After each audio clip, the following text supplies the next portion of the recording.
ವೀಕ್ಷಕರೇ, ದಾವಣಗೆರೆ ದಕ್ಷಿಣ ವಿಧಾನಸಭಾ ಕ್ಷೇತ್ರ ಪಕ್ಷೇತರ ಅಭ್ಯರ್ಥಿಯಾಗಿ ಖಾದರ್ ಅದಿಲ್ ಬಾಷಾ ಅವರು ಸ್ಪರ್ಧಿಸುತ್ತಿದ್ದಾರೆ. ಇವರ ಗುರುತಿನ ಚಿಹ್ನೆ ವಜ್ರ. ಇವರಿಗೆ ಮತಯಾಚನೆ ಕೇಳುತ್ತಾ ಬೆಂಬಲಿಸುತ್ತಿರುವ ಕಾಜಿಲ್ ಮುಷ್ಕರ್ ಅಹಮದ್ ಹಾಗೂ ಅಬ್ದುಲ್ ಕಲಾಂ ಅವರನ್ನು ನಮ್ಮ ಪ್ರತಿನಿಧಿ ನೇರ ಸಂಪರ್ಕದಲ್ಲಿ ಮಾತನಾಡಿಸುತ್ತಿದ್ದಾರೆ. ಬನ್ನಿ, ಏನು ಹೇಳಿದ್ದಾರೆ ಕೇಳೋಣ. ಕಾಜಿ ಮುಷ್ತಾಕ್ ಅಹಮದ್ ರಜ್ವಿ ಫ್ರಮ್ ಹರಪನಹಳ್ಳಿ. ಈಗ ನಾವು ಈ ವಾತಾವರಣ ಸುಮಾರು 2 ತಿಂಗಳಿಂದ ನೋಡ್ತಾ ಇದ್ದೀವಿ. ಯಾವ ಥರ ಇಲ್ಲಿ ಬೆಳೀತಾ ಇದೆ, ನಮಗೇನು ಬೇಕಾಗಿತ್ತು, ಇಲ್ಲಿರುವಂತಹ ಮುಸ್ಲಿಂ ಸಮುದಾಯಕ್ಕೆ ಏನೇನು ಬೇಕಾಗಿದೆ, ಯಾವ ಥರ ನಾವು ಎಲೆಕ್ಷನ್ ಮಾಡಬೇಕು, ಯಾವ ಥರ ನಾವು ನಮ್ಮ ಸಮುದಾಯಕ್ಕೆ ಒಬ್ಬ ಶಾಸಕ ಬೇಕಾಗಿದೆ, ಎಷ್ಟು ಅವಶ್ಯಕತೆ ಇದೆ ಅನ್ನುವುದು ಅದು 2-3 ತಿಂಗಳಿಂದ ಚರ್ಚೆಯಲ್ಲಿತ್ತು. ನಮಗೆ ಇಲ್ಲ ಅಂದ್ರೂ ಒಂದು 100% ಅಷ್ಟು ನಮಗೆ ಭರವಸೆ ಇತ್ತು. ಯಾವುದೇ ಕಾರಣಕ್ಕೂ ಈ ಸಲ ನಮಗೆ ಬಿ ಫಾರಂ ಸಿಗುತ್ತೆ ಕಾಂಗ್ರೆಸ್ ವತಿಯಿಂದ. ಭಾಳ ಖುಷಿಯಾಗಿತ್ತು.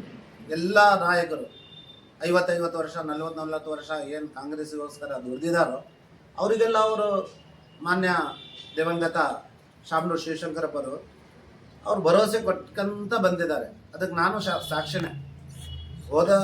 ಹೋದ ಒಂದು ಎಲೆಕ್ಷನ್ನಲ್ಲಿ ಕೂಡ ಅವ್ರ ಜೊತೆಯಲ್ಲಿ ಮಾತಾಡುವಾಗ ನಾನು ಕೂಡ ಇದ್ದೆ. ನನಗೂ ಗೊತ್ತಿರುವಂಥ ವಿಷಯ.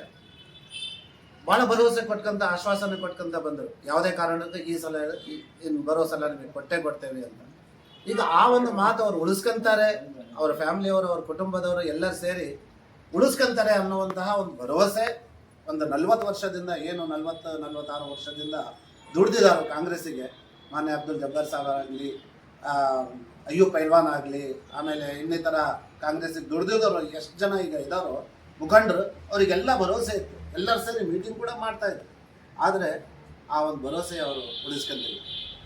ಅವ್ರ ಫ್ಯಾಮಿಲಿ ಎಲ್ಲ ಸೇರಿಬಿಟ್ಟು, ಇಲ್ಲಪ್ಪ ನಾವು ನಮ್ಮ ದಿವಂಗತ ನಮ್ಮ ಅಜ್ಜವರು ಅಥವಾ ನಮ್ಮ ತಂದೆಯವರು ಹೇಳಿದ್ದಾರೆ, ಅದಕ್ಕೆ ನಾವು ಬೆಲೆ ಕೊಟ್ಟು ಈ ಒಂದು ಸಲ ನಿಮಗೆ ನಾವು ಚಾನ್ಸ್ ಕೊಡ್ತೀವಿ ಅಂತ ಅವ್ರು ಕೊಟ್ಟಿದ್ದಿದ್ರೆ ಇವತ್ತು ಇಷ್ಟೆಲ್ಲ ಕಾಂಗ್ರೆಸ್ಸಿಂದ ಬಂಡಾಯ ಎದ್ದು ಜನ ಮನೆ ಒಳಗೆ ಮಕ್ಕಳ ಸಮೇತ, ಹೆಂಗಸರ ಸಮೇತ, ಹುಡುಗರ ಸಮೇತ ಈ ಥರ ಬಂಡಾಯ ಎದ್ದು ಬಿಟ್ಟು ಕಾಂಗ್ರೆಸ್ಸಿಗೆ ನಾವು ಹಾಕಲ್ಲ ಅಂತ ಹೇಳುವ ಒಂದು ಪರಿಸ್ಥಿತಿ ಬರ್ತಿದ್ದಿಲ್ಲ.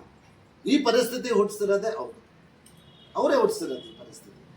ಈಗಲೂ ನಾವು ಹೇಳ್ತಾ ಇದ್ದೇವಲ್ಲ, ನಮಗೆ ಕಾಂಗ್ರೆಸ್ಸಿಂದ ನಮಗೆ ಯಾವ ಅಭ್ಯಂತರ ಇಲ್ಲ. ಆದರೆ ಈ ಕಾಂಗ್ರೆಸ್ ಹೆಸರಿನಲ್ಲಿ ಈಗ ಏನು ಕುಟುಂಬ ರಾಜಕಾರಣ ಏನು ಮಾಡ್ತಾ ಇದ್ದಾರೋ ಅದರಿಂದ ನಾವು ಭಾಳ ಬೇಸರ ನಮಗೆ ಆಗ್ತದೆ.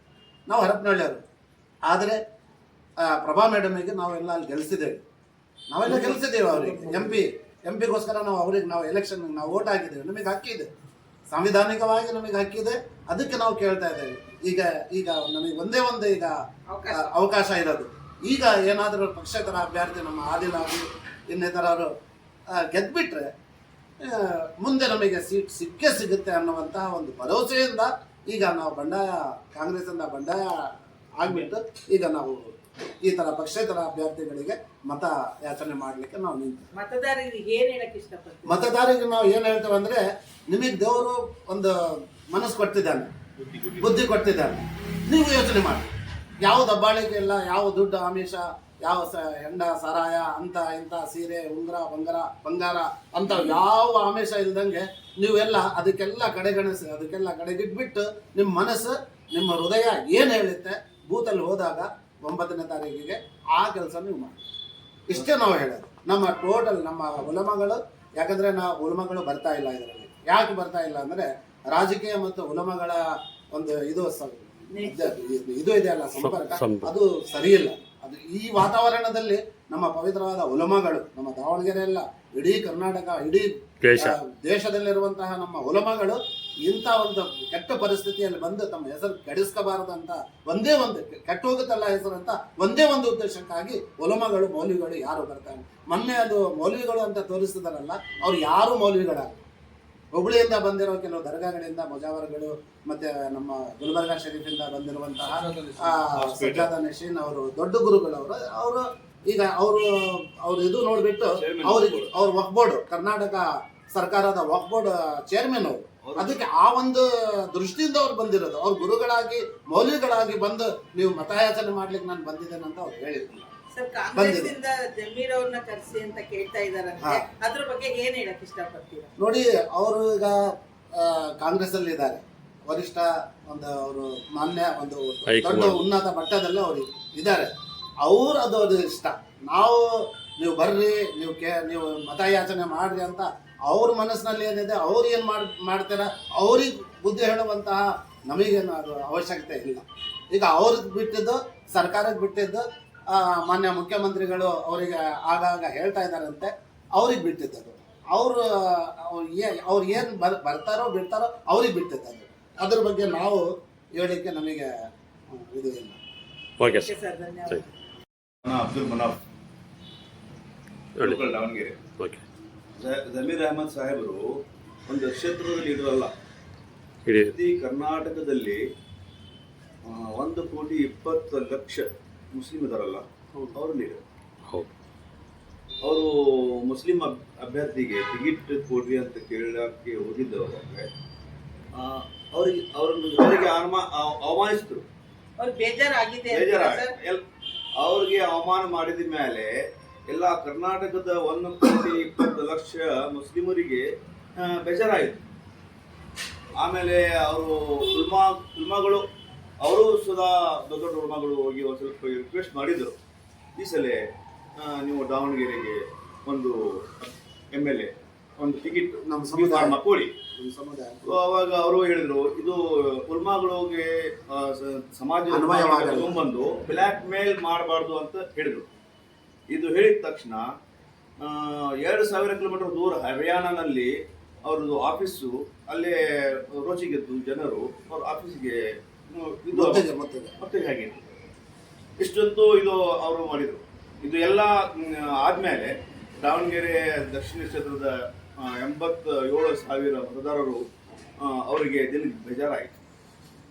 ಅವರು ನಾವು ಇದೇ ಫಸ್ಟ್ ಸಲ ನಾನು ಟಿಕೆಟ್ ಕೇಳ್ತಾ ಇಲ್ವಾ, ಭಾಳ ದಿನ ಆಯಿತು, ಭಾಳ ವರ್ಷ ಆಯಿತು. ಸೈಫುಲ್ಲಾ ಸಾಹೇಬ್ರಿಗೆ ಫಾರ್ಮ್ ಬಂದಿತ್ತು, ಅದಕ್ಕೇನು ಮೋಸ ಮಾಡಿಬಿಟ್ರು. ಆಮೇಲೆ ಮತ್ತು ಟಿಕೆಟ್ ಕೇಳಿದ್ರು, ಇದು ನಂದು ಲಾಸ್ಟ್, ನನ್ನ ವಯಸ್ಸಾಗ್ಬಿಟ್ಟಿದೆ, ಇವತ್ತು ಒಂದ್ಸಲ ನೀವು ಕೊಡಿ, ಆಮೇಲೆ ನಾವು ನಿಮ್ಗೆ ಗೆಲ್ಲಿಸ್ಕೊಂಡು ಬರ್ತೀವಿ, ಬಿಟ್ಕೊಡ್ತೀವಲ್ವಾ, ಗೆಲ್ಲಿಸ್ಕೊಂಡು ಬರ್ತೀವಿ. ಅದನ್ನು ಮಾಡಲಿಲ್ಲ. ಇದು ಒಂದು ಇದು ಆಯ್ತು, ಅದರಿಂದ ಬೇಜಾರಾಗಿ ನೀವು ಇವ್ರದ್ದು ಒಂದು ದೇಹಂತ ಆಗ್ಬಿಟ್ರು. ಆಮೇಲೆ 2 ವರ್ಷ ಅವ್ರು ಕೊಟ್ಬಿಟ್ಟಿದ್ರೆ ಅವ್ರು ದೊಡ್ಡ ಮನುಷ್ಯರಾಗ್ಬಿಟ್ರು. ಖಂಡಿತ ಸರ್, ಜನಗಳ ಅಭಿಪ್ರಾಯ ಅದೇ ಇದೆ. ಇಲ್ಲಿ ನೋಡಿ, ಈಗ ಮುಂದೆ 28ರಲ್ಲಿ ಎಲೆಕ್ಷನ್ ಇದೆ. ಹೌದು. ಇದು ಪರಿಣಾಮ 22ರಲ್ಲಿ ಬೆಳೆಬಿಡುತ್ತೆ. ಹೌದು, ಕರ್ನಾಟಕದಲ್ಲಿ ಇದು ಆಗುತ್ತೆ. ಆಮೇಲೆ ಇದು MP ಎಲೆಕ್ಷನ್ ಮೇಲೇನೂ ಬೀಳುತ್ತೆ. ಅವ್ರು ಕೊಟ್ಬಿಟ್ಟಿದ್ರೆ ಎಲ್ಲಾ ಕರ್ನಾಟಕದ 1,20,00,000 ಮುಸ್ಲಿಮರ ಮನಸ್ಸು ಗೆಲ್ಬಿಟ್ಟಿದ್ರು. ಇದೆ ನಾವು ಹೇಳಿದ ಅಂದ್ರೆ ಇದು ಏನಂತಾರ, ಬೂದಿ ಮುಚ್ಚಿದ ಆ ತರ ಆಗ್ಬಿಟ್ಟಿದೆ ನಮ್ಮ ದಾವಣಗೆರೆ ಸೌತ್ ಕ್ಷೇತ್ರ. 100%. ಈಗ ಇದು ಫಸ್ಟ್ ಜನರೇಷನ್ ಅಲ್ಲ, ಸೆಕೆಂಡ್ ಜನರೇಷನ್ ಅಲ್ಲ, ಇದು ಥರ್ಡ್ ಜನರೇಷನ್. ಅವ್ರಿಗೆ ದುಡಿತಾ ಇರೋದು ಥರ್ಡ್ ಜನರೇಷನ್. ಆಗಿರ್ಲಿಲ್ಲ. ಮತ್ತೆ ಇಲ್ಲೇ ಬಂದಿರೋರು ನಾನು ನೋಡ್ತಾ ಇದ್ದೇನೆ, ನಿರಲಗಿ ಎಲ್ಲೆಲ್ಲಿ ಬಂದು ಇಲ್ಲಿಗೆ ಬಂದು ಕೆಲಸ ಮಾಡ್ತಾ ಇದ್ದಾರೆ. ದಾವಣಗೆರೆ ನಮ್ಮ ನೌಜವಾನ್ ಹುಡುಗರು ಅವ್ರಿಗೆ ಸಿಗ್ತಾ ಇಲ್ಲ, ಯಾರು ಬರ್ತಾ ಇಲ್ಲ ಕೆಲಸ ಮಾಡಕ್ಕೆ, ಅಷ್ಟು ಸಿಟ್ಟಾಗ್ಬಿಟ್ಟಿದ್ದಾರೆ. ಈ ಒಂದ್ಸಲ ಅವ್ರು ಕೊಟ್ಬಿಟ್ಟಿದ್ದಾರೆ, ಅವ್ರು ದೊಡ್ಡ ಮನುಷ್ಯರಾಗ್ಬಿಟ್ಟಿದ್ದಾರೆ. ಅದಿಷ್ಟೇ ನಮ್ಗೆ ಏನಿಲ್ಲ. ವೋಟರ್ಸ್ಗೆ ನೋಡಿ, ಅವರು ಈಗ ಥರ್ಡ್ ಜನರೇಷನ್, ಅವ್ರಿಗೆ ಏನು ಹೇಳೋದು ಅವಶ್ಯಕತೆ ಏನಿಲ್ಲ, ಎಲ್ಲ ಗೊತ್ತಿದೆ, ಫುಲ್ ಚಾರ್ಜ್ ಆಗಿಬಿಟ್ಟಿದ್ದಾರೆ ಅವರು. ಈಗ ನಾವು ಏನು ಹೇಳಕ್ ಹೊರಟಿದ್ರೆ ನನ್ಗೆ ಓಡಿಸ್ಬಿಡ್ತಾರೆ ಅವರು, ಆ ಥರ ಚಾರ್ಜ್ ಆಗಿಬಿಟ್ಟಿದ್ದಾರೆ. Okay sir, thank you.